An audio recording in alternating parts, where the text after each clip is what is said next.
Hey, happy Wednesday, y'all. Happy Wednesday. Welcome to Wellness Wednesday. Hope everybody's doing well. Sorry for the um delay, right? Always something. The devil's always around. You wouldn't even believe that, what it takes to get ready for a live video. So, you know, I in the middle of me trying to get it together, had a little mishap, but I'm here. So happy Wednesday. Happy Wellness Wednesday. Today we're talking perimenopause versus menopause. And for some of you, this might be, you know, common knowledge, but I would venture to say that for many it is not. Right? So the information I'm going to share with you, and I want you to drop in the comments if anything I say today resonates with you, if you have some ideas, if you have some suggestions, any tips, things like that. And another thing, while you're on here, please share this with another queen, right? So if anyone in their late 30s and beyond, please share this with them, right? We want to get the word out. We want the information to be just common knowledge and um, help women kind of navigate through this stage of life. All right, so today we're talking that perimenopause versus menopause. And I just want to say, first of all, that um, I am now post-menopause. So I'm speaking a little bit of from experience, also speaking from the fact that, because I work with women over 40, and I have been working with them now going on 16 years, right? I try to educate myself on what is going on with a woman's body, in that stage of over 40, right? Because that's going to affect, their journey to, wellness, their journey to fitness, their journey just to be healthy in general. So it's important for me to know these things, and so I have, educated myself. I've read a lot of things. I've listened to a lot of things. I've, done some certifications in certain things. And again, personal experience. All right. So drop down in the comments again where you're tuning in from, and if you are either in peri, or are you in menopause, or are you in post.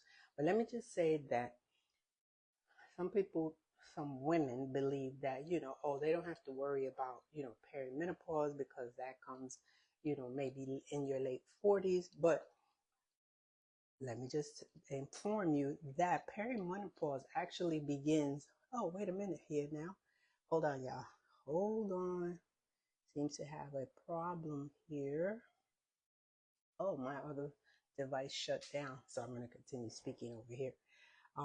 Perimenopause actually is the transition into menopause, and that could take anywhere from 5 to 10 years, and it can start anywhere from, your late 30s, early 40s, and then the average age for menopause is about somewhere around 51. For It's gonna vary for every woman. It's gonna vary. So, I'm just giving you like averages. Um, so you might be someone who may be over 51, maybe you're 55 and still experiencing that perimenopause and not at menopause yet. But that's pretty much the timeline. And for some, it could come, menopause can come earlier. Like, for instance, if you had a hysterectomy, you might experience, menopause at an earlier age. So, it varies. But for the most part, we want to say perimenopause is, you know, late 30s, early 40s. All right. And how you could, hold on, y'all. Let me see if I could get back on my device, because I don't know why it shut down, but it did. We're going to keep going on here. And anyway, but As I was saying, menopause, on the other hand, is when you have had 12 months, 12 consecutive months of no menstrual cycle. Let me repeat that. 12 consecutive months of no menstrual cycle, which means that if you happen to go 12 months, 12 months, and on the 13th month, your period comes, you got to start all over again. So that 12 months has to begin all over again. And that happened to me. So I had gone a whole year without any menstrual cycle. I thought I was in the clear. I was, thinking post. But all of a sudden, on the 13th month, boom, I got my period. So then that cycle begins again. So, and I want to say that for me, it happened right around, I want to say, age 50. It did happen around age 51, 52, that year, where I was without any menstrual cycle. And then it had that 13th. So then it went into that 54, 55 age. So, again, it varies for everybody, but that's how it happened for me.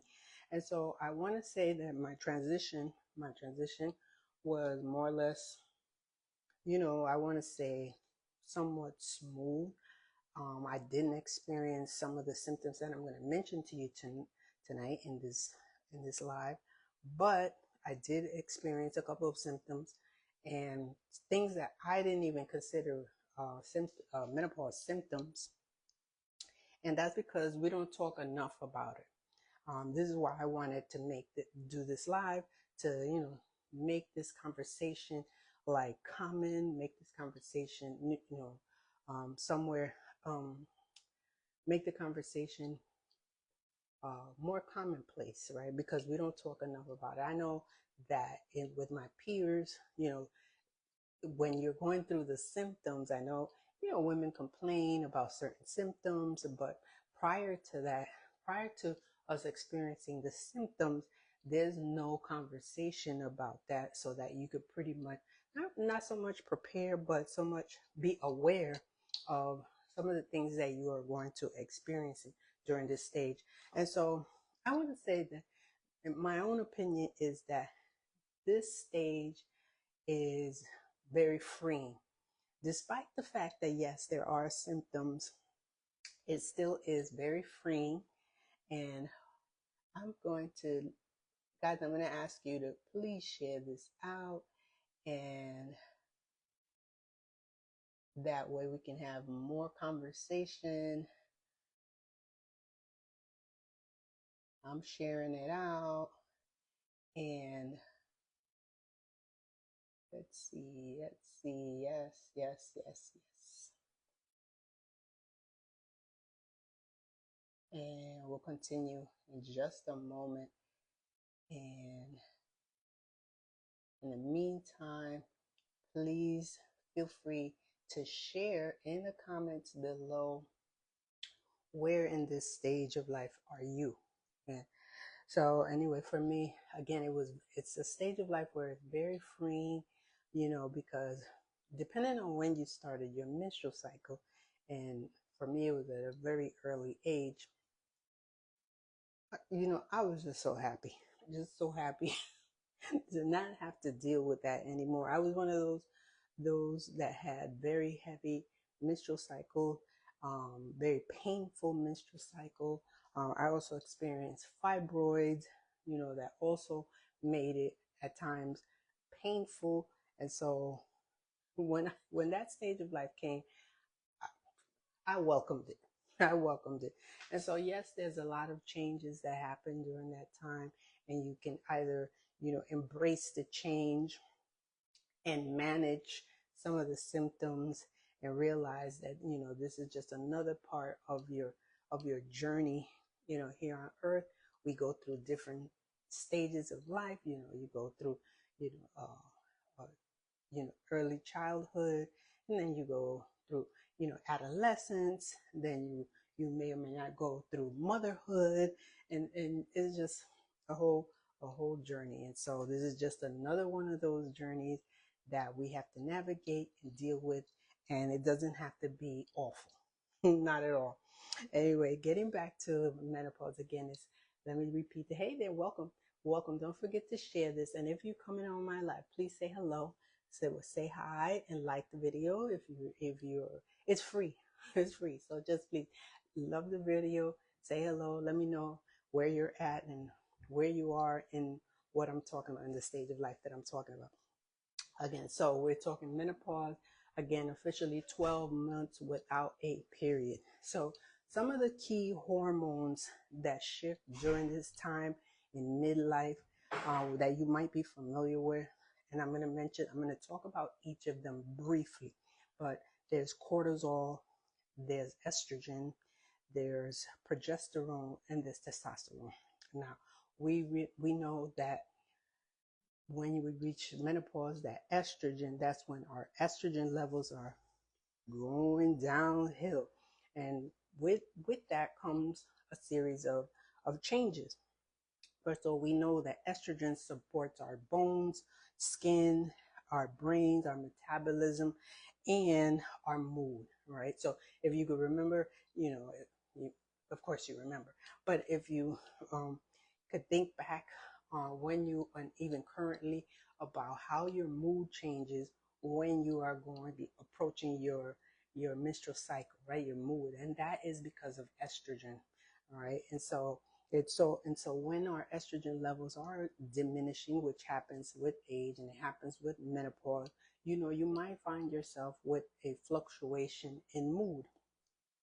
And so, as well as um, now bones as well, you must be aware that your bones and your bone density and your muscle mass is now diminishing as well in a more rapid than before, right? Because we start losing muscle mass in our mid 30s. We start to lose muscle mass, and every year we're increasing the amount of muscle mass that we're losing. But once we get to menopause, that is happening at a more rapid rate.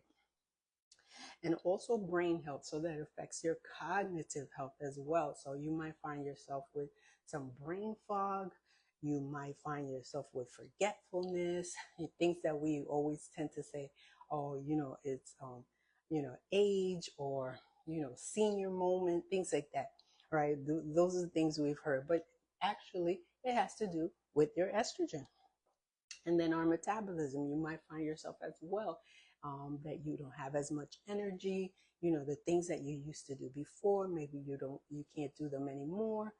Not that you can't, you you find yourself with the lack of energy and not able to do these things. So maybe you were someone who was a lot more active in your younger years, and now that you're in midlife, you're not so active, and you don't find the energy to do those things anymore.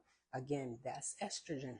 And so all of these hormones affect us in some way, and sometimes we don't realize that these hormones are affecting us in certain ways because we just don't know, right? We just, you go to the doctor, you have your annual checkup with your GYN. You're not really, they might ask you at what stage of, your last menstrual cycle, if you're postmenopause or you're menopausal, things like that. But there's no, there's no really education that's going on.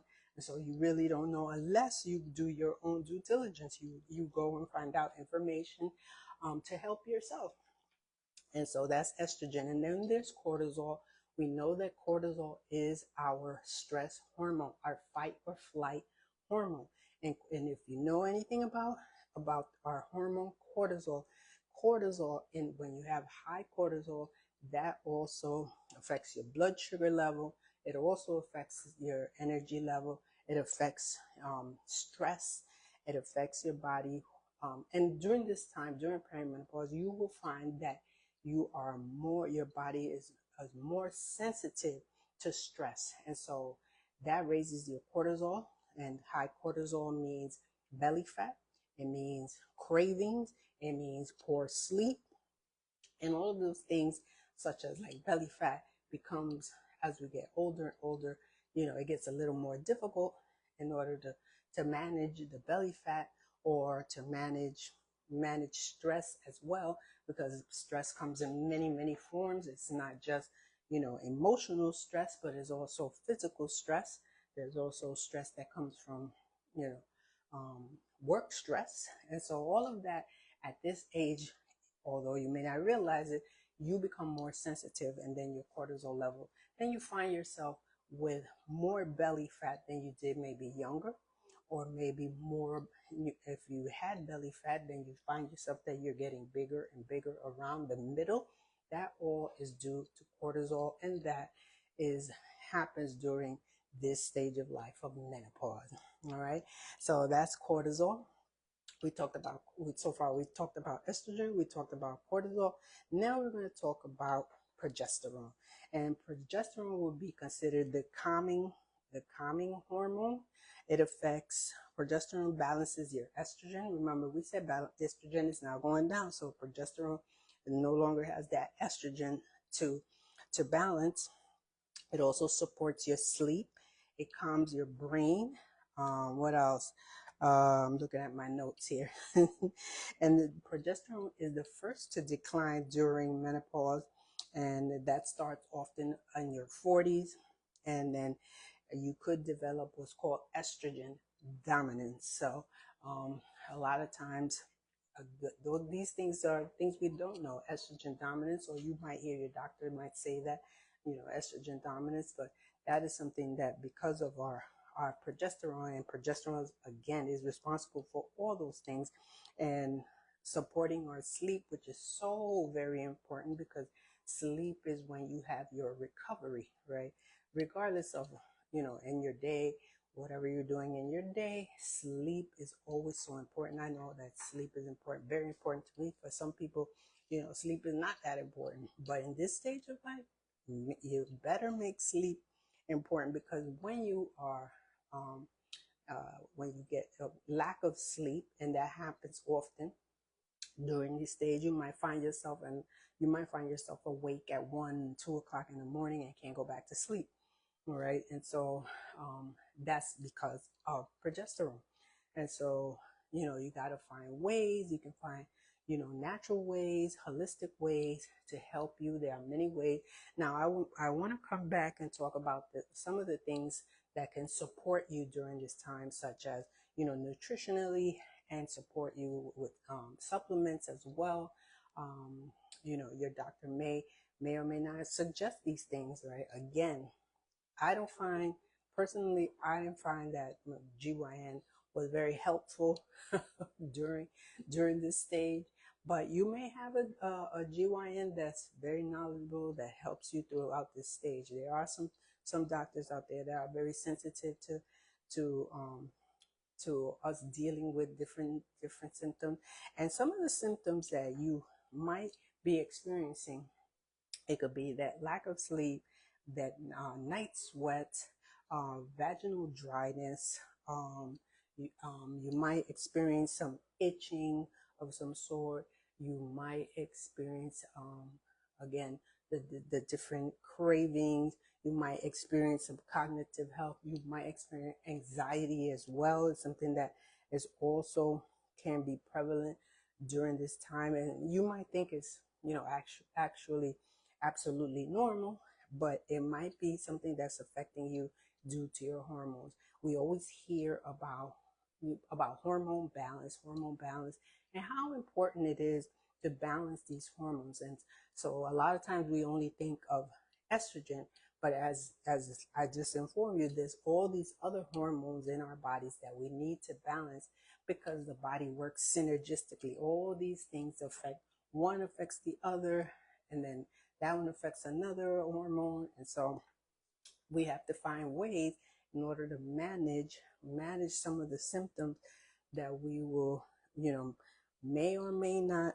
um, have during this time. So I want you guys to kind of drop in the comments, if you're watching this on the replay, of course, please share with me some of your experiences. If you are in perimenopause or you are in menopause, share your experience so far. And some of the things that, of course, if you are familiar with me, by the way, if you're not following me, please do that as well, or send me a friend request. I've been working with women for the last 16 years. And again, like I said in the beginning, because I work in fitness and health and wellness, it's always, very, very important for me to understand how the body works and how it's going to, these things, like for instance, um, balancing your hormone, how it's going to affect the woman in her journey to weight loss. So a lot of times a woman over 40 that I work with is usually looking, you know, to uh, improve their health. And one of the things they do is want to start their fitness journey. They want to start their nutrition journey. And sometimes it's not so simple, right? Because what you used to do in your younger years no longer works. And so that's where the challenge comes from. And that's where sometimes you may need a professional to help you. Or you don't always have to pay for a professional. You can do the work yourself. But sometimes that's just, there's so much information out there that sometimes you don't know what might be specific and work for you. All right. So I do one-on-one coaching. I work with women, you know, from over the age of 40, helping them navigate through their nutrition, ways to help get rid of maybe that belly fat, help them with the stress, help them with anxiety. All that is can be um, dealt with, I want to say, with maybe changing your nutrition. Sometimes we don't realize how much our diet or nutrition is affecting our physical form, how it's affecting our cognitive health, how it's affecting our strength and our bone mass, our muscle mass, how it's affecting our gut. Again, our gut, which is so very important. Our gut being our second brain. And so navigating through this can be a little daunting. And so, if you're looking for a one-on-one coach, definitely, reach out to me and we can have a conversation about maybe one-on-one coaching, helping you navigate through, your nutrition. And I'm, um, let me see, I was very aware of, you know, cultural differences sometimes. And so sometimes your nutrition might be tied to your culture, right? And um, sometimes women are not willing to give up certain things that culturally they're used to. But sometimes you need to, or sometimes you can find ways. I'm one of those people that I like to find alternatives, the things that I like, and make them a little healthier so that you never have to go without. And so, again, if you are in the market for, a coach, definitely I'm your girl. One of those coaches that very sympathetic to whatever is going on in your life. So anyway, so yes, so I hope that I shared with you some important information maybe that you may or may not have known. Um, but I really want to hear from you guys, kind of hear what you're experiencing, what has been what has been some of the tips and maybe suggestions that you've heard out there that maybe work for you. I'm going to say again, like I said in the beginning, that my transition was I want to say somewhat smooth. I did not experience many symptoms, very few symptoms. Um, and nothing, very significant that disrupted my life, because there could be some, such as, the night sweats, or the, or the anxiety, or the cravings, or the hair loss is also another one. You might experience a hair thinning, that itching I was talking about. Hey, Madeline, welcome in, welcome in. I'm getting ready to leave. I appreciate you. I ask you that you please share this out, all right? And like this video. I know people get like kind of weirded out when you call them out on the live, but please, thank you. I appreciate you being here. I appreciate you being here. And so I'd love for you to share this out with someone that you know over 40 going through perimenopause or menopause, because this information, and thank you. There we go. Thank you so much. The information is important. And I think that we need to create more spaces for women to have these conversations about what they're going through this stage of life. All right. And if you're a guy who's listening to this, share this out with some of your women friends that you know are in that age group, late 30s, over or late 30s, 40s, 50s, and beyond. All right. Anyway, guys, thank you so much for being here. Again, if you're looking for one-on-one coaching, whether it be nutrition or fitness or wellness in general, please reach out to me. Also, you can go to my profile, my link, which I will put it in this video, the link where you can grab yourself a free gut reset plan. So if you are experiencing issues with your gut, you can get a free gut reset on my website, and as well as you can grab a 7-day beginner workout for women. I'm going to say, it says women in the menopause, but I'm going to say it's women over 40. It doesn't really matter. You can do it too.